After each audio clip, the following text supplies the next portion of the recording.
Hoy vamos a estudiar dos temas fundamentales que nos presenta el Evangelio según San Marcos. ¿Es Jesús de Nazaret el Mesías esperado? Hemos dicho que los dos temas principales que Marcos desarrolla en su Evangelio son el mesianismo de Jesús y su filiación divina como Hijo de Dios. ¿Es Jesús de Nazaret el Mesías esperado y anunciado por los profetas del Antiguo Testamento? ¿Es Él o hay que esperar a otro, como preguntó en cierta ocasión Juan el Bautista? Lucas en el capítulo 7, versículo 20. Mesías es un término hebreo que etimológicamente significa ungido con aceite, aludiendo al rito con que una persona era consagrada para desempeñar una función en medio del pueblo. De ahí que en un segundo momento de la historia la palabra Mesías se aplique a las personas especialmente consagradas a una misión, con independencia de si han pasado o no por el rito de la unción con aceite.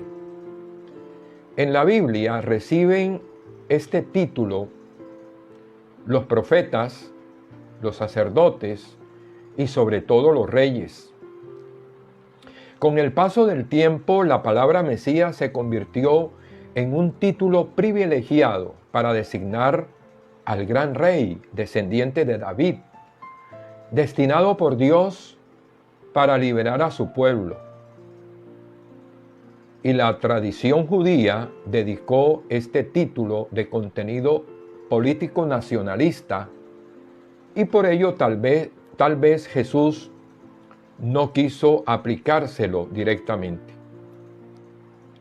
Pero ya desde el principio, la comunidad cristiana y los autores del Nuevo Testamento utilizaron abiertamente este título para referirse a Jesús de Nazaret como el verdadero y auténtico Mesías prometido por Dios a su pueblo. Y Marcos inicia precisamente su evangelio sin hacer ningún preámbulo, identificando, señalando a Jesús como el Mesías, el Hijo de Dios. Traducido al griego por el vocablo Cristo, es sobre todo en San Pablo quien le da ese nombre a Jesús de Nazaret. La palabra Cristo es de origen griego, que proviene de la palabra hebrea Mesías. Cuando los cristianos dicen Jesucristo, en realidad están afirmando que Jesús de Nazaret es el único Mesías de la historia y es el Cristo de la fe. En este sentido, se dice que es único e irrepetible. Sin embargo, vemos que sus paisanos no entendían, no alcanzaban a comprender cómo un hombre que hablaba de paz, que hablaba de perdón, se presentaba como el Mesías, cuando la palabra Mesías se refería a una acción nacionalista de un hombre actuando en nombre de Dios, fuerte, poderoso, que lucharía política y militarmente contra el poder opresor y que liberaría al pueblo del yugo extranjero. Cuando Pedro identifica a Jesús como Mesías, lo hacía pensando en esta imagen.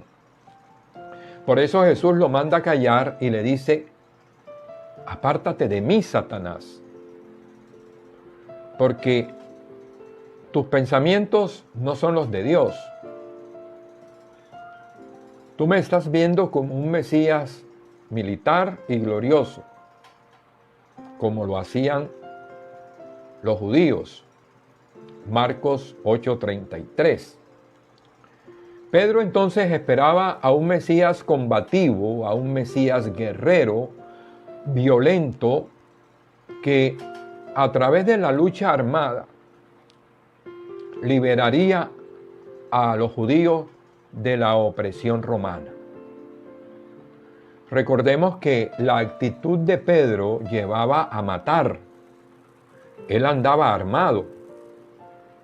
Recordemos el episodio que nos relata Juan en el capítulo 18, versículo 10. Y Jesús lo llama Satanás, que significa uno que es causa de división y deshumanización, siempre dispuesto a odiar o a dar muerte a sus enemigos. Las palabras de Jesús inspiraban un estilo de vida fraterno y de amor, de perdón y de reconciliación. Y eso era algo inaceptable para aquellos que deseaban a un Mesías político, militar, fuerte y poderoso, violento y guerrero. Jesús nunca jamás aceptó que lo encasillaran en ese molde de Mesías. Él optó por un estilo de vida mesiánico no militar ni político. Ungido por Dios y guiado por el Espíritu Santo, su misión era de compasión, de amor y de misericordia. Su misión era levantar al caído y no rematarlo. Su misión era acercarse al necesitado, sanar al enfermo, incluir en la vida de la sociedad a los excluidos, a las prostitutas, a los pecadores, a los publicanos. Su misión como Mesías era perdonar hasta 70 veces 7.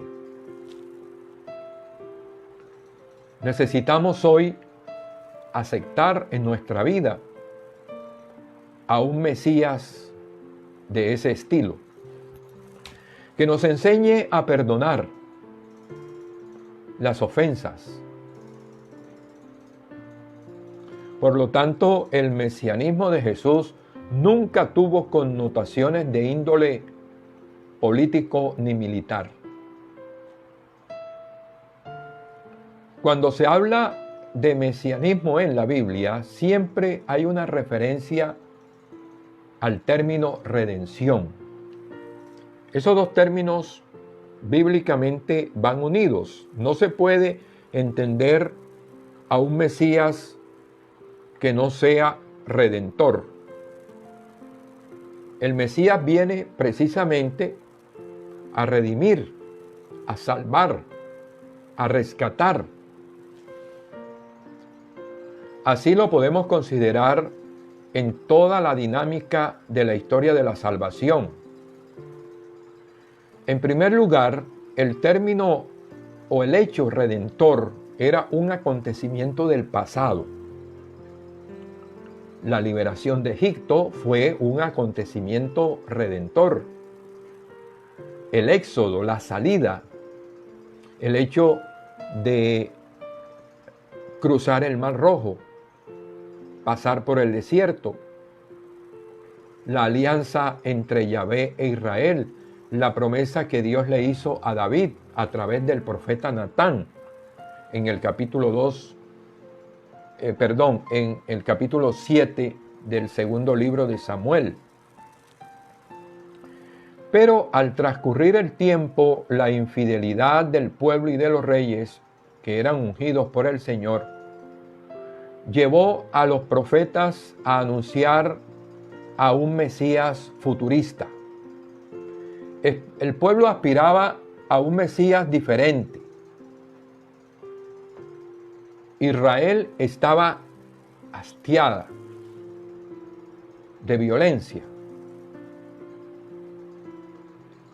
Israel exiliada, Israel dominada por poderosos pueblos extranjeros, por los persas, por los griegos, por los romanos, llegó a grados extremos de desesperación. Esto explica la insurrección de los macabeos hacia el año 167 a.C. y la rebelión de los judíos hacia el año 70 después de Cristo, cuando los romanos, comandados por Tito, destruyeron el templo de Jerusalén. El Mesías o Redentor o Salvador, esperado por los profetas, era presentado como hijo de David o un nuevo David. La historia de Israel lo confirma. La historia de Israel estuvo siempre marcada por la promesa del Mesías.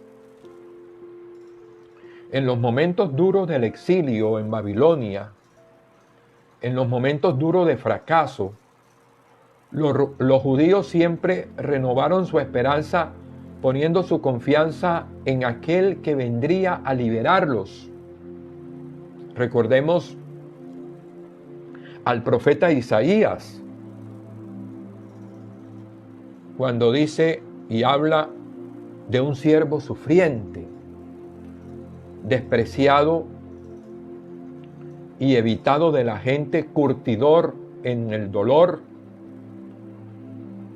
que al verlo se tapaban la cara, despreciado, soportó nuestros sufrimientos, cargó con nuestros dolores, lo tuvimos por un contagiado, herido por Dios y afligido. Isaías capítulo 53. Los fariseos esperaban entonces a un gran legislador que impusiera la ley. Los celotas esperaban a un guerrero.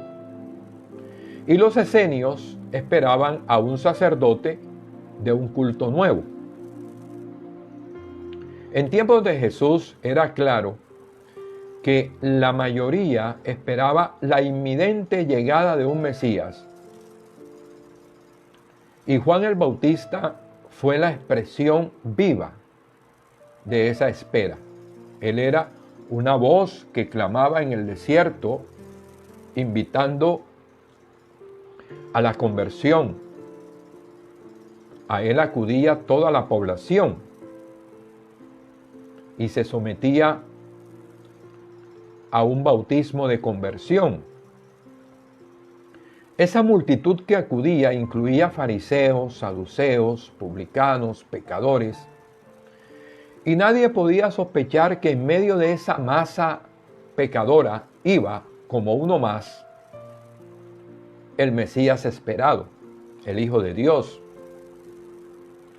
que llegaba sin armas, sin escoltas, como un desconocido, un humilde Galileo de Nazaret, como un simple carpintero, sin estudios y sin títulos. Juan lo reconoció, pero no podía aceptar que el esperado se pusiese en el lugar de los últimos y se metiera en las aguas contaminadas por los pecados de su pueblo. Pero precisamente ese gesto de humildad, de anonadamiento, de máxima humildad, el Espíritu descendió sobre él y en ese gesto, en ese acontecimiento grandioso, se oyó la voz del Padre que decía: este es mi Hijo amado. Ahí lo presentó públicamente. Y ahí Jesús inició su ministerio público, anunciando el reino de Dios. Un reino totalmente diferente al reino que esperaban los judíos, de poder militar y político. Un reino misericordioso, donde los pobres de corazón serían bienaventurados y los últimos serían los primeros. Esto obligó a los cristianos a releer las Escrituras. Fue muy difícil que los judíos entendieran que era necesario que el Mesías padeciera, como lo explicó Jesús a los discípulos de Emaús, que regresaban a su comunidad desilusionados y desanimados ante el fracaso de la cruz. Lucas capítulo 24. Pablo, en su carta a los Filipenses, explicó de una manera magistral este misterio, enseñando que, abro comillas, Cristo Jesús, a pesar de su condición divina, no hizo alarde de ser igual a Dios, sino que se abajó de sí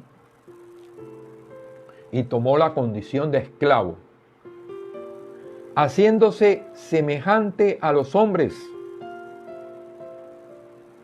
y mostrándose en figura humana, se humilló y se hizo obediente hasta la muerte y muerte en cruz. Filipenses capítulo 2, versículo 5.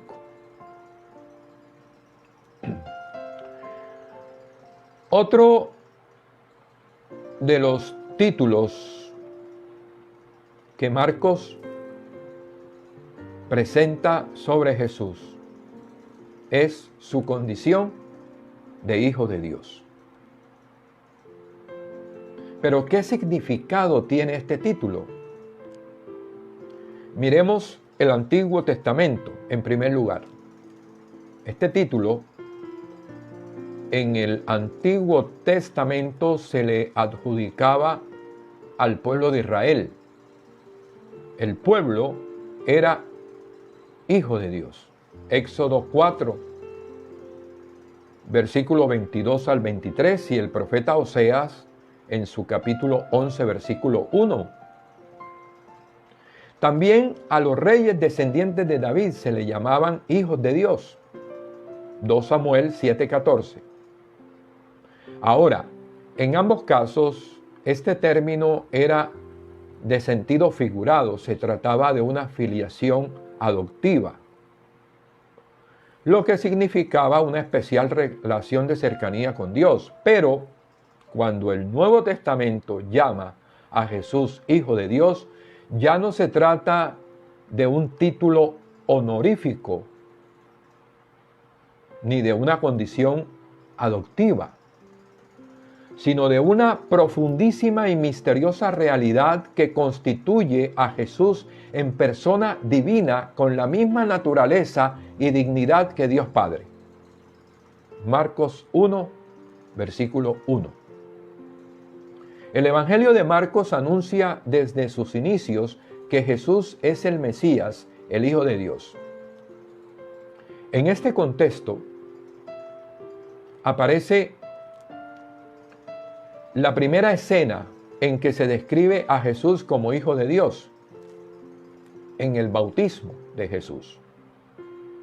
Dios identifica desde el cielo y reconoce, presenta a Jesús como su Hijo.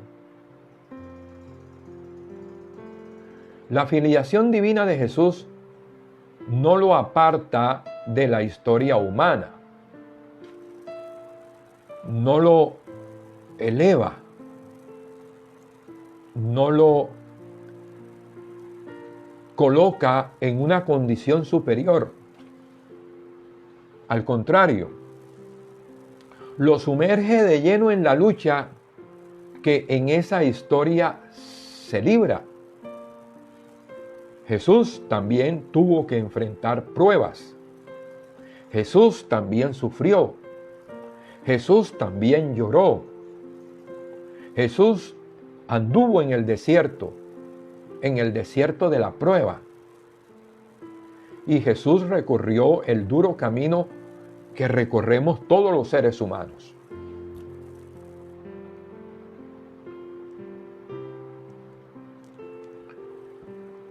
Pero también en Marcos encontramos escenas donde quien describe a Jesús como Hijo de Dios son las fuerzas del mal. Marcos capítulo 3, versículo del 7 al 12, habla de demonios que reconocen a Jesús como Hijo de Dios en el versículo 11. Muchos demonios mencionan y lo llaman Hijo del Dios Altísimo. Capítulo 5 de Marcos, versículo 7. También en el evento de la transfiguración, el mismo Dios Padre presenta a Jesús como su Hijo amado.